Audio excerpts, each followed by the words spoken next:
Hi, I'm Andy Mitchell, author, illustrator, and member of Studio 5, and I wanted to welcome you to my home studio. This is it.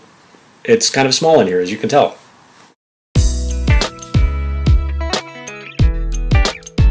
I'm Andy Mitchell from Studio 5, and the first thing I wanted to talk about is what are some of the things that a writer can do to make life difficult for the illustrators. I'm sure it's never intentional. But one of the things is I use kind of the metaphor of the ant and the castle. That is, a writer will sometimes create a scene in which we have the point of view, a close-up maybe, focusing on an ant on the ground crawling as the entire Roman army crosses the river to attack the castle. And that is a problem for the illustrator because what you've just described is both a close-up of an ant very small on the ground and a long shot, an establishing shot of entire countryside showing the thousands of Roman soldiers.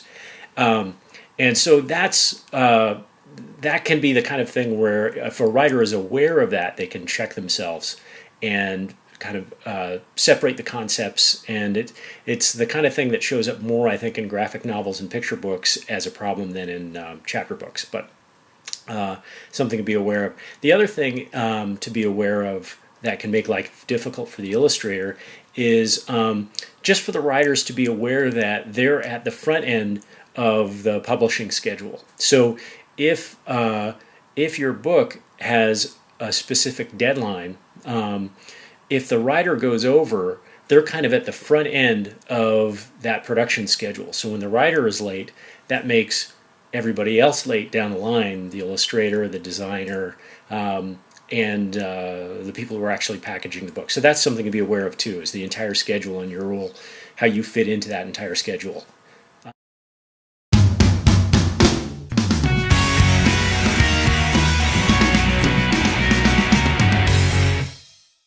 Wet dog.